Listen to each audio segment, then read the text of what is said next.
Bem-vindo, é a última matéria a última aula dessa matéria, Reino de Deus. E esse tempo foi maravilhoso, foi uma bênção. Mas eu quero entrar aqui, né? Nós estamos lá girando em Mateus 5, 6. Eu quero chegar aqui no versículo 7, no capítulo 7, aliás, de Mateus. E nós vamos falar hoje sobre julgamento, perdão, mágoa. Antes disso eu quero orar. Pai, a Tua palavra agora assim flua nessa última aula, na nossa alma, no nosso espírito, no nosso corpo. Que nós possamos receber essa palavra direto do Teu reino, Pai. Que está aqui a nossa constituição. Que Teu Espírito flua agora, dando vida. Vida a esse aluno que vai estar recebendo. Eu oro e Te agradeço. Em nome de Jesus. Então vamos lá, Mateus capítulo 7, versículo 1. Diz assim: Não julgueis, para que não sejais julgados. Pois com o critério com que julgardes, sereis julgados. E com a medida que usardes para medir a outros, igualmente medirão a vós. Porque repara tu o cisco no olho de teu irmão, mas não persegues a viga que está no seu próprio olho? Como pode dizer ao teu irmão: permite-me remover o cisco do teu olho, quando há uma viga no teu? Hipócrita, tira primeiro a trave do teu olho, então poderás ver com clareza para tirar o cisco do olho do teu irmão.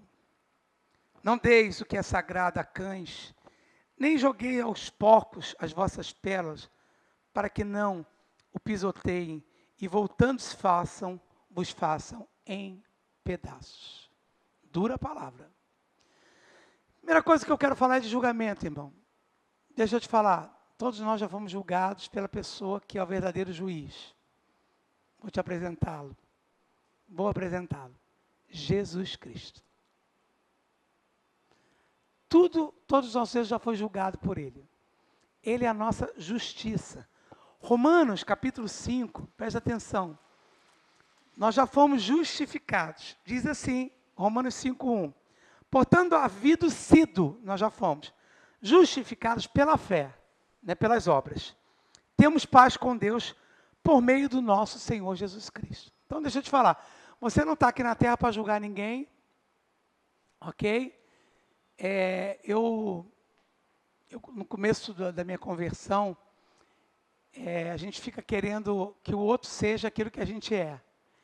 Eu ficava, pressionando minha esposa: você não lê a Bíblia, você tem que orar 10 minutos. Até que Deus chegou para mim pesado, falou: olha, pega o teu achômetro e joga no lixo. Porque você não convence ninguém de nada. Quem convence é meu espírito. Cuide da tua vida, porque dela cuido eu. Meu irmão, quando Deus chegou junto, perdão, Deus. Sabe por quê, irmão? Eu não estou aqui para ser juiz de ninguém. Eu estou aqui para ser juiz de mim mesmo. Que já não é fácil. E a Bíblia diz que quando você está julgando, você vai ser julgado. Agora, olha só, há critérios, há medidas de julgamento. Com a mesma medida que você julga, você é julgado. E isso, quando a gente julga, a gente está acrescentando mágoa, a gente está acrescentando coisas que não nos compete.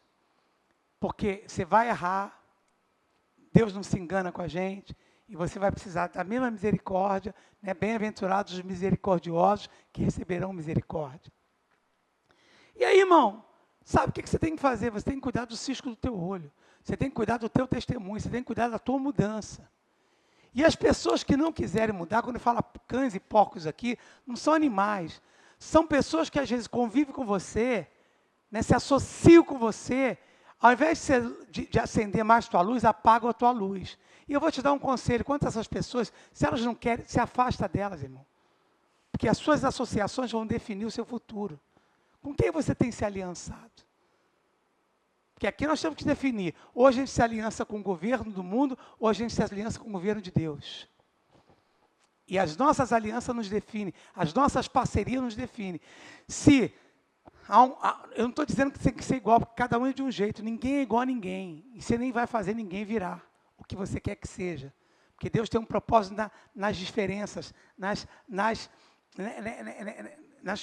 personalidades, na diversidade. Você vê os apóstolos, cada um tinha uma personalidade. E ele vai trabalhar com a sua personalidade. E muitas vezes nós queremos ser o que o outro seja o que a gente quer. Mas deixa eu te falar, o outro quer o que você não... O outro tem o que você precisa. E você tem para dar para o outro que ele não tem. É por isso que casais são muito diferentes. Porque um casal que é igual, filho, não vai dar certo. Porque, por exemplo, minha esposa tem tudo que eu preciso, que eu não tenho. Eu tenho tudo que ela precisa, que ela não tem. E a gente se completa. Por isso. E aí, sabe o que acontece? Você fica querendo que o outro seja aquilo que você deseja. Você tem olho, boca, nariz, enfim. E você não é igual a ninguém, porque Deus te fez exclusivo. Você tem uma digital. E seu papel não é de julgar. Aleluia. Olha só em Romanos. Vamos lá em Romanos. Abre a sua Bíblia aí em Romanos. Capítulo 12. Versículo 18 diz assim: empreendei todos os esforços para viver em paz com todos. Então a paz é um esforço. Porque às vezes, principalmente dentro da família, dentro da casa, parente. Agora, irmão, você faz a sua parte, está alinhado com a Bíblia? Não está dando certo? Segue a Bíblia, segue seu rumo. Jesus teve muito problema com a família dele, com os irmãos dele. Mas ele decidiu seguir a palavra. Por quê? Quem nos justifica é Deus. Não é a nossa justiça própria. Porque por justiça própria, ninguém justifica ninguém. Nós somos justificados pela fé em Cristo. Agora, olha só o que diz o 19.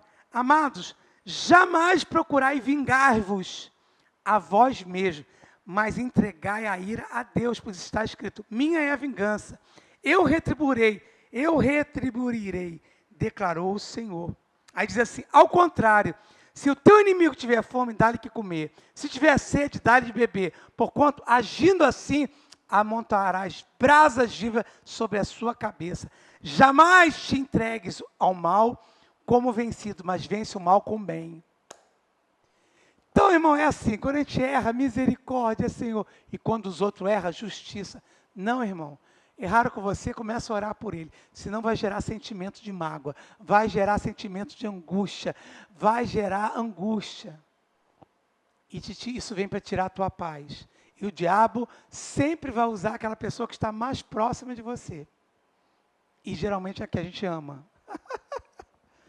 Mas entre ficar com o amor dessa pessoa que te atingiu e com o amor de Deus, fique com o amor de Deus. Porque o amor de Deus vai te dar sabedoria para mudar essa pessoa que você ama. Aí fica lá embutindo, você tem que ir para a igreja, você tem que fazer isso. Não, você não tem nada, irmão. Porque Deus amou o mundo.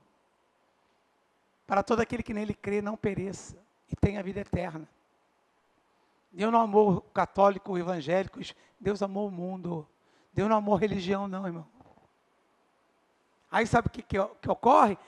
A gente não consegue, porque a gente quer julgar todo mundo. Agora, olha só, na hora da ceia, que é um momento de você, né, se autoavaliar, porque muitas vezes, irmão, tem muita gente deixando de cear aí, porque tem que ser perfeito. Deixa eu te falar, ninguém é perfeito. Jesus, quando foi cear, ele já sabia que Judas ia traí-lo, ele já sabia que Pedro ia negá-lo, mas o pão, ele deu graças, porque ele julgou a si mesmo. E naquela hora, eu acredito, não está escrito, mas a Bíblia diz que na noite que ele foi traído, ele tomou o pão. E ele poderia chegar lá: eu não vou ceiar, porque eu estou com raiva de Judas, de Pedro. Não, porque a ceia é um ato de cura. É um ato de autoanálise. E aí quando você vai para 1 Coríntios, capítulo 11, presta atenção aqui. Quando Paulo está falando da ceia. Versículo 23, pois eu recebi do Senhor, que também vos entreguei, que o Senhor Jesus, na noite que foi traído, tomou o pão. Na noite que foi traído, tomou o pão. Na noite que foi traído, tomou o pão. Eita. E ele era humano aqui, viu? Ele não tinha sido glorificado, não. Não tem dor pior do que a traição. É muito ruim, irmão. Todos nós já passamos por isso. Por um amigo, ou por um cônjuge, eu não sei qual foi, ou por um colega de trabalho. Todo mundo atravessa, de alguma forma, alguma traição. É muito ruim. É uma dor na alma, por um filho, por um parente. Mas aí, sabe o que acontece? Ele vem acessar a tua memória. Em memória de mim. Mas eu não quero falar de ceia aqui, que você vai ter uma aula sobre isso. Mas no versículo 28 ele diz assim: examine, pois, cada um a si próprio.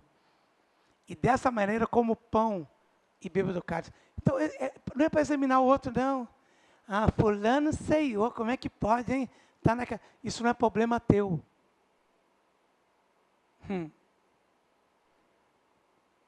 Sabe, às vezes, na igreja as pessoas, né, pastor, que eu já administrei igreja, né, eu pastorei também. Ah, tem um problema lá no banheiro com a luz. Ah, que bom, se Deus te mostrou o problema é teu. Então, se Deus está te mostrando o problema é teu, é para você dar a solução. Não é para ficar jogando para o outro. Minha casa está com esse problema, o problema é teu. Resolva, porque Deus tem a solução, Ele está te dando. Não fica jogando o problema para o outro. Meu marido não muda, muda você que ele vai mudar. Meu filho não muda, muda você. Você tem a palavra, você tem o Espírito Santo, você tem a mente de Cristo. Aí fica com a síndrome de Adão, querendo jogar o erro na culpa do outro. Em Eva, ele comeu porque ele quis, problema dele. Cada um com seus problemas.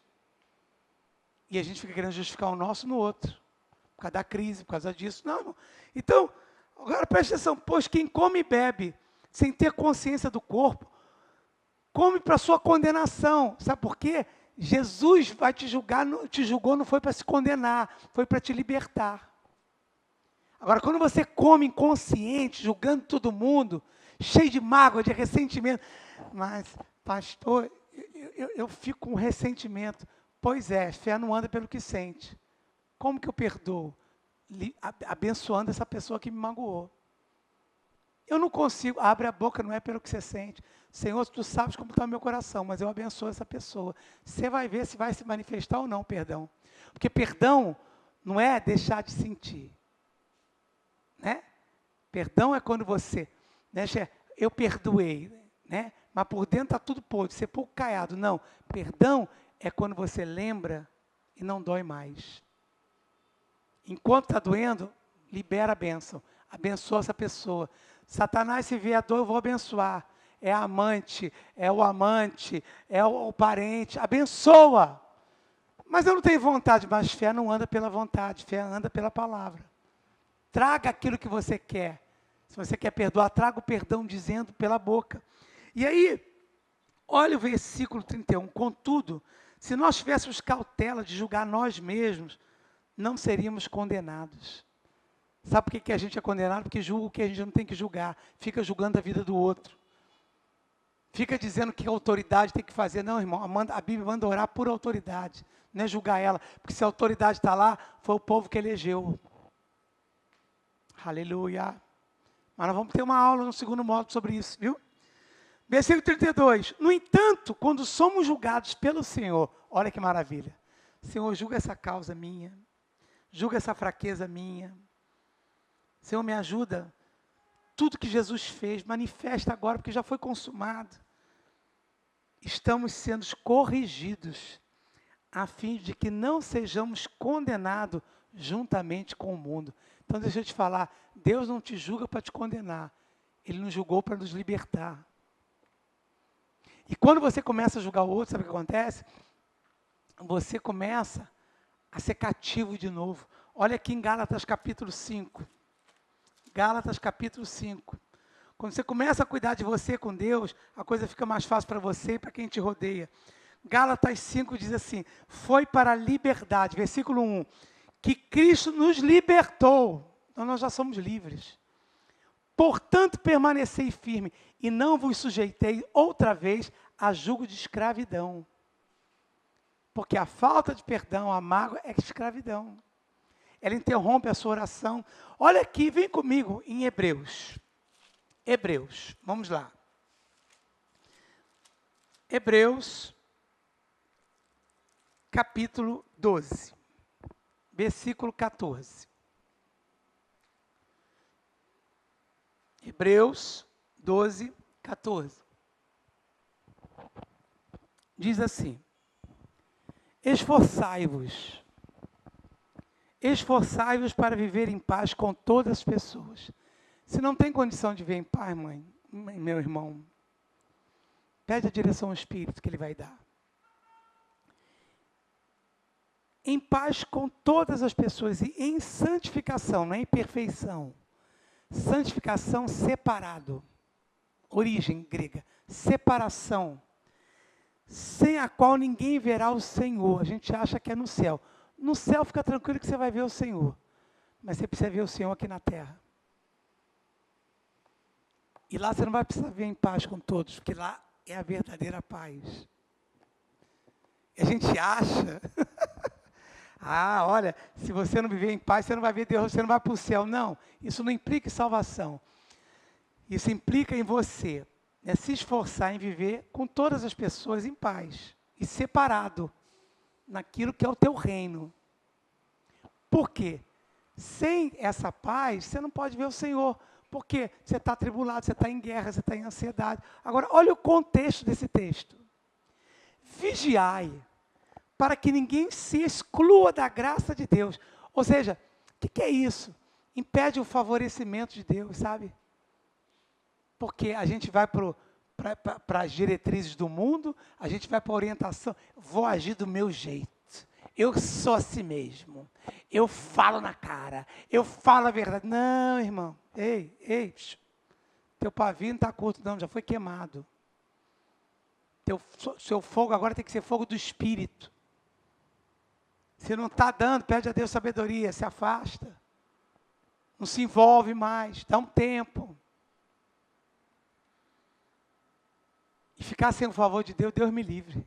Porque o favor dele é tão bom, né? Porque ele quer te favorecer. Mas você precisa fazer a tua parte.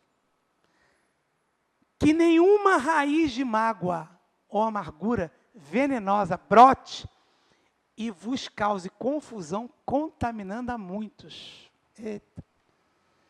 Meu irmão, não tem coisa pior do que você conviver com pessoas de mau humor. Não tem coisa pior. Pessoas que, sabe, só vivem mal-humorada, pessoas que não têm alegria própria, pessoas que só vivem reclamando, murmurando. Não, irmão, isso contamina. Deus te chamou para quê? Para você viver de acordo com a palavra. Aleluia, aleluia. Então, nós precisamos entender, irmão, que o mau humor é fruto de algo que está dentro de você. É fruto de mágoa, é fruto de ressentimento, é fruto, né, daquilo que verdadeiramente não é da palavra. E que impede, às vezes, a graça de Deus. Aleluia. Então, deixa eu te mostrar aqui em Provérbios 22, 24. Não te associes com quem vive de mau humor. Nem caminhes em companhia de pessoa iracunda, para que não te acostumes com seus modos e não acabes caindo em uma cilada mortal. Então, cuidado com quem você tem se associado. Não, mas Deus manda eu amar todos. Não. Deus não manda te associar com gente mal-humorada, gente que murmura, não. Gente que vive falando mal das pessoas. Ou você influencia ela para o bem, ou sai fora. Vamos aqui em Romanos.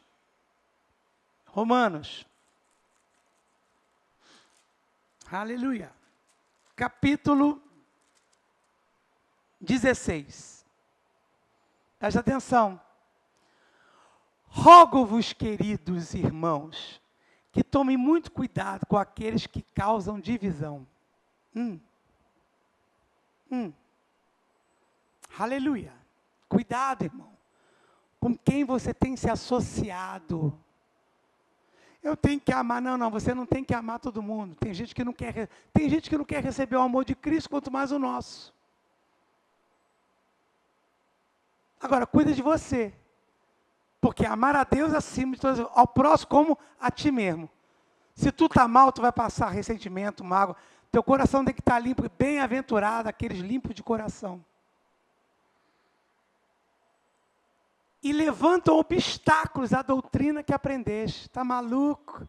Agora vai na curso, né? É o curso. Tudo é o curso, é porque vão começar a ver a diferença na tua vida. E vai incomodar. Porque você vai ter um posicionamento nesse curso. E você vai ver que muita gente que está perto de você se incomoda com o seu sucesso. Que é assim que o diabo age. A sua luta não é contra as pessoas, é o que age perto dela. Mas se elas não quiserem mudança, não é problema teu. Cuida da tua vida, muda você. Caminha aquilo que a palavra está te dizendo. Então, aqueles que causam divisão, levantam obstáculos à doutrina, afastai-vos deles. Olha o que a Bíblia está mandando, irmão. Mas isso não ensinam. Tu tem que aguentar, não. Você não tem que aguentar se a pessoa não quer aprender. Jesus amou para todo mundo. Agora, nós vamos ter a opção de escolha. Nem todo mundo vai ser salvo. A vontade dele. Então, a gente fica querendo obrigar as pessoas. E aí, o que acontece? Vem a mágoa, aí começa a impedir o perdão. Vem aqui Marcos capítulo 11. Né? Começa a ficar cheio de angústia, cheio de mágoa, aí vem ansiedade, vem peso, porque vem condenação, tudo que o diabo quer. Tá? Marcos capítulo 11, presta atenção. Versículo 24. Portanto vos afirmo, tudo quando oração pedirdes, tende fé que já recebeste, e assim vos sucederá. Então, no nosso reino, a oração da fé, você não pede para ter, você pediu e já agradece que recebeu pela fé. Agora, olha uma coisa que impede isso. 25. Mas quando estiverdes orando, se tiverdes algum ressentimento contra alguma pessoa, perdoai-a, para que igualmente o vosso Pai Celestial vos perdoe as vossas ofensas. E Jesus já levou todas as nossas ofensas. Mas mágoa, ressentimento, está lá na nova aliança, que impede o Espírito Santo de querer agir, porque você está na alma, você está na mente. E se há duas coisas que não agradam a Deus, é uma mente carnal, cheia de rancor, cheia de ressentimento e falta de fé. Hebreus 6:11 diz, sem fé é impossível agradar a Deus. Aqui diz, se você vai orar, tem algum ressentimento, perdoa. Na tua oração, Senhor, eu perdoo. Eu perdoo não é pelo que eu estou sentindo, não. É porque a tua palavra me manda perdoar. Porque fé não anda pelo que sente. Agora você vem aqui em Romanos, capítulo 8, presta atenção. Né? No versículo 7, olha o que diz a minha Bíblia. Portanto, uma mentalidade carnal é inimiga de Deus, pois não se submete à lei de Deus e não consegue fazê-lo. Os que vivem na carne não podem agradar a Deus. Então, quando você está com uma mentalidade de vingança, vai pagar, ela vai ver o que ela vai colher, o que ele vai colher. Meu irmão, não é assim. Senhor, assim como você tem misericórdia de mim, tem misericórdia dessa pessoa. Senhor, meu sentimento, que é humano, manda eu me vingar, mas a tua palavra diz para me perdoar. Eu não ando pelo sentimento, eu ando pela fé, eu perdoo. E é por isso que muita esposa, muito marido hoje também não vivem, porque não praticam perdão, sabe? Quer que o outro seja aquilo que ele quer. Mas quando você vai para a prudência da palavra, você chega lá em Mateus, capítulo 7, versículo... capítulo 7, versículo... Vem comigo aqui, versículo 24. Assim todo aquele que ouve as minhas palavras e as pratica será comparado a um homem sábio que construiu sua casa sobre a rocha. E essa rocha aqui tem nome, Cristo. Eu não sei como é que está a tua casa, mas decida ter um ambiente de paz. Você é o responsável pelo ambiente da tua casa, pelo que sai da tua boca, pelo que está no teu coração. E o que está no teu coração e sai da tua boca é o que vai decidir as suas atitudes. Aí a chuva vem para toda a casa. Caiu a chuva, vieram as enchentes, sopraram os ventos e bateram com violência contra aquela casa. Mas ela não caiu, pois tinha seus alicerces na rocha. O que é a rocha? Jesus. O que é Jesus? A palavra. Não fica exigindo do outro. Exija de você mesmo. você vai ver como a sua vida vai se tornar mais leve. Pai, o problema agora do fulano, ciclano é teu, não tem nada com isso. Eu abençoo ele, em nome de Jesus. Eu quero fazer a minha parte, que já não é fácil. Versículo 26. Mas todo aquele que ouve essas minhas palavras e não a pratica, é como um insensato que construiu a sua casa sobre a areia. Caiu a chuva, vieram as enchentes, sopraram os ventos, bateram com violência contra aquela casa. E ela desabou e foi grande a sua ruína. Por que casamentos estão sendo destruídos? Traição, mágoa, ressentimento. Porque julgamento. Julgue a você mesmo. Faça a tua parte, que já não é fácil. E para a gente encerrar, eu quero ir lá em 1 Pedro, porque eu não vou entrar na família, que segundo módulo nós vamos ter um módulo só de família. Vamos lá, 1 Pedro capítulo 3. Olha o que é um coração limpo, versículo 7. Diz assim, está falando de casais, marido, mulher. Exatamente da mesma maneira, vós, marido, vivei com as vossas esposas a vida cotidiana do lar. Sabe o que é uma vida cotidiana? É lavar, passar, ajudar, cuidar do lar como a esposa. Porque hoje a maioria das esposas trabalham. O lar não é da esposa, é dos dois. Cooperação, compartilhar, né? A vida cotidiana com sabedoria, proporcionando honra também à sua esposa, esposa ao marido, como a mulher como parte frágil, e às vezes também a mulher se aproveita disso. Aí o que diz aqui? Como co-herdeira do dom da graça, de forma que não seja interrompida vossas orações. Não é uma oração vossa, dos dois. Então, é se esforçar para viver em paz. Porque Deus nos chamou para viver o reino da paz. Eu quero encerrar lendo e orando. Aliás, lendo não, dizendo, 1 Tessalonicenses, capítulo 5, versículo 23, que o Deus da paz vos separe integralmente em espírito, alma e corpo, para que você esteja pronto e irrepreensível para a volta do Senhor Jesus Cristo. Pai, eu declaro agora toda mágoa, todo ressentimento. Nós pedimos perdão pelos nossos erros. Espírito Santo nos ajuda a acertar. Que todo julgamento, toda palavra maldita que saiu dos nossos irmãos ou de pessoas, Pai, nós queremos declarar quebrada em nome de Jesus. Que a nossa boca esteja alinhada com a Tua palavra. Que a mesma misericórdia que Tu tem de nós, tenha daqueles que nos machucaram, que nos magoaram, palavras que nos agrediram. Pai, a nossa sentença já está escrita, fomos justificados. E temos que julgar a nós mesmos, Pai. Que nós possamos olhar para nós mesmos, para o nosso olho e tirar, Pai, tirar a trava que está do nosso olho. E ajudar, sim, o nosso irmão, mas não julgá-lo. Que sejamos referenciais, Pai. Que sejamos referências numa sociedade, não só em palavras, mas em atitudes que validam a nossa palavra. Te agradeço, Pai, por essa matéria, que ela possa estar estabelecida no espírito, alma e corpo de cada aluno, Senhor. Muito obrigado, porque temos um reino que nos define. Eu te louvo e te engrandeço, te damos graças, em nome de Jesus. Amém? Quero fazer um agradecimento a você que chegou até aqui. Não desista. Fica firme. Né? Porque se Deus é por nós, quem será contra nós? Agindo o nosso Deus, quem impedirá? Porque você pode todas as coisas naquele que te fortalece. Muito obrigado. Coloque em prática essa matéria. Te abençoo com todas as sortes de bênçãos espirituais nas regiões físicas, em nome de Jesus. Muito obrigado.